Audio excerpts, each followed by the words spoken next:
of the International Secret Police. Ceiling zero, ceiling zero, ceiling zero, ceiling zero, ceiling zero.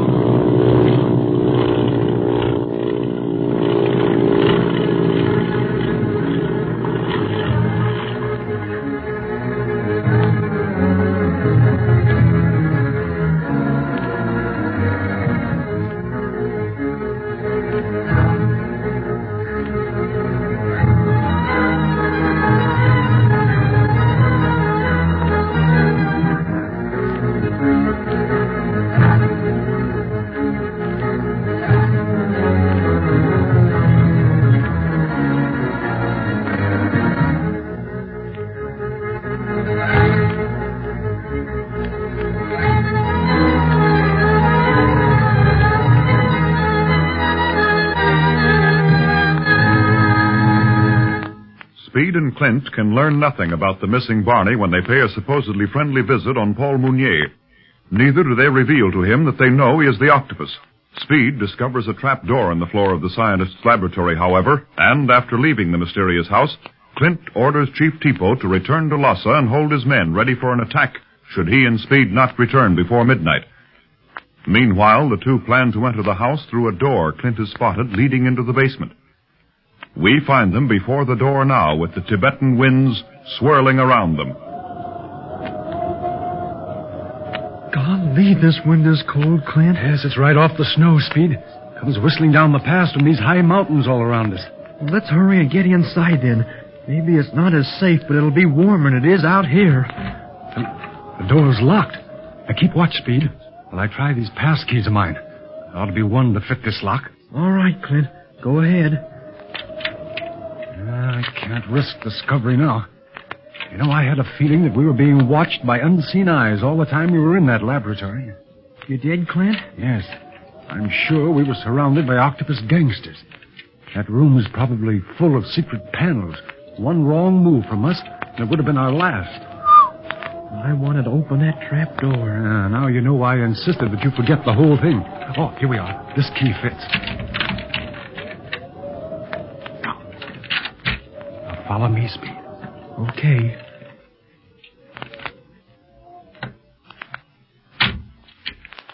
Hey, that's funny. We can't hear the wind at all now. Yes. That means these rooms are soundproof. Get out your flashlight, Speed.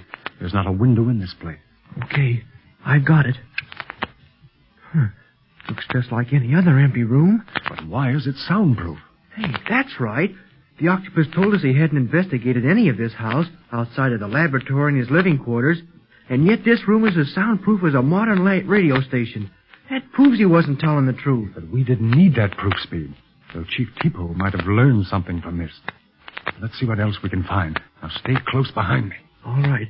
I think I'll put my light out to save the battery. If we're going to start moving, it'll be better to just have one in case we run into somebody. Yeah, that's a good idea. Well, come on now.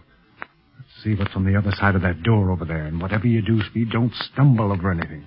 Don't make any noise whatsoever. I won't, Clint.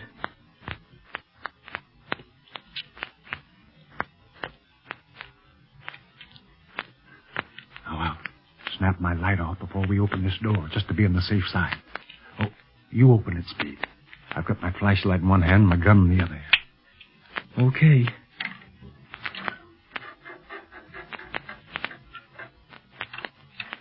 It's all dark in there, too. Throw your light around then. Here goes. Another empty room. Well, let's go in and investigate. I think I'll leave this door open, though, in case we want to make a hasty exit.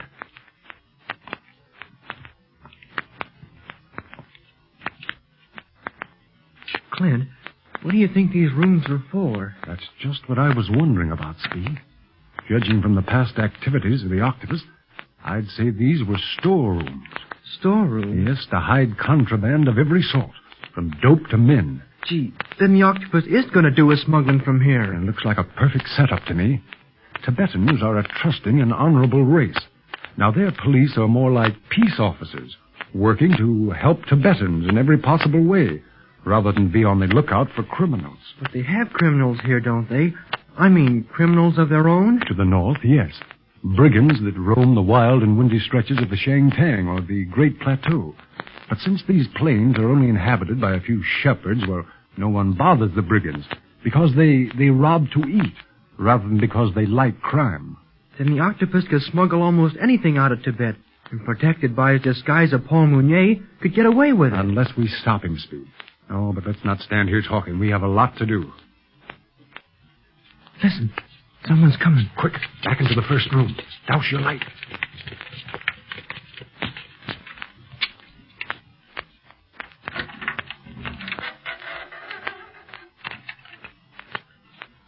Somebody's in that room we just left. They have a light. Shh. Don't move.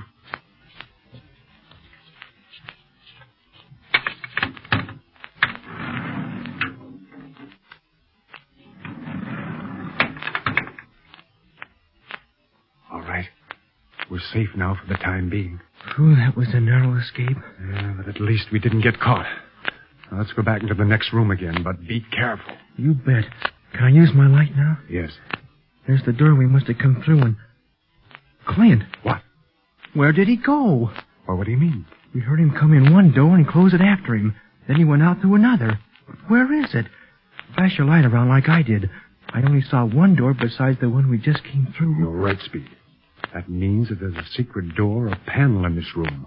Yeah, I remember now. It sounded like a sliding door instead of a plain one. Yes, and we've got to be more careful than ever, fella. These walls may have ears.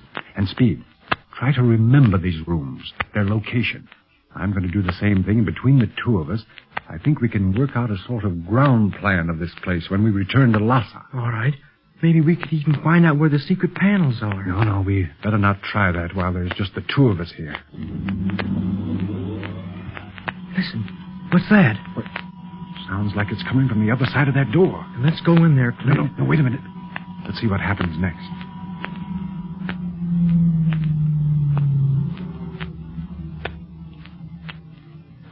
Well, whatever it is has happened. Well, let's take a look now, huh? But be careful. I will.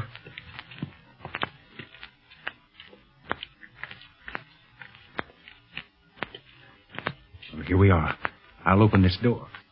Now put your light out, but hold it ready, Speed. Okay. I can't see a thing. It's black as pitch. Quick, step inside. Now, your light. Gee, look at all the stuff in this room. Speed, you're looking at something that most people have never seen. What's that? A medieval torture chamber. Huh? Well, you read about it in your history books. Rooms where every conceivable torture is inflicted. Well, look, here is a rack. In here, you see, the thumb screws. Gosh, but what are they doing here now, in the 20th century? Probably placed here by whoever first built this castle, Speed. But what interests me more is that they're all in workable condition. You see, the thumb screws have recently been oiled, and all the other torches bear signs of recent repair. Then you think the Octopus is planning to use this torture room, Clint? Knowing what he's done in the past, yes. Clint, listen. I am. See, Speed? I believe we're under the laboratory. Do you think so? Yes, as near as I can compare our movements down here with its location. And if that's the case, we should see what's under that trap door you tripped over. Sure thing if we're in the lab. I'll throw my light up there and see. Look, it is a trap door or something, Clint. Yes. And that humming sound we heard from the other room must have been something that was being raised through that floor. Clint, do you think it was Barney? I don't know, Speed, but seeing this torture dungeon makes me more anxious than ever to find that big ox.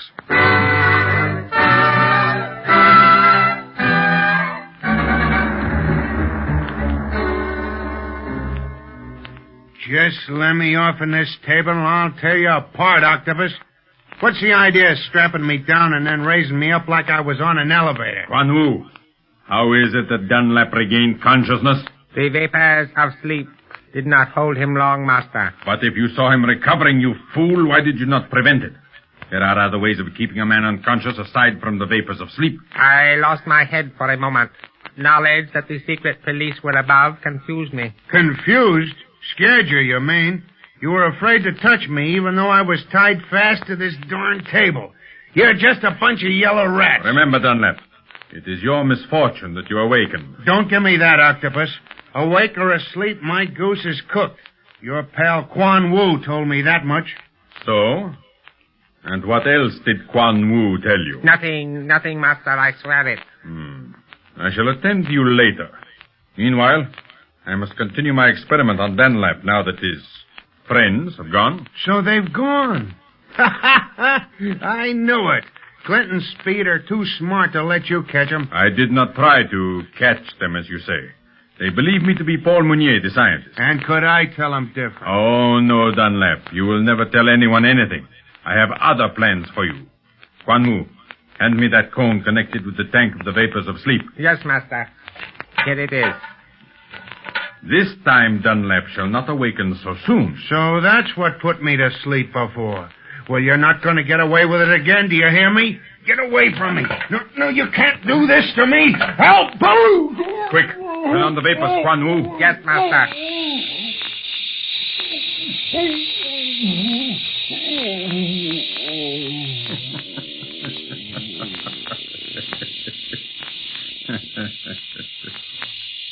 He is asleep now.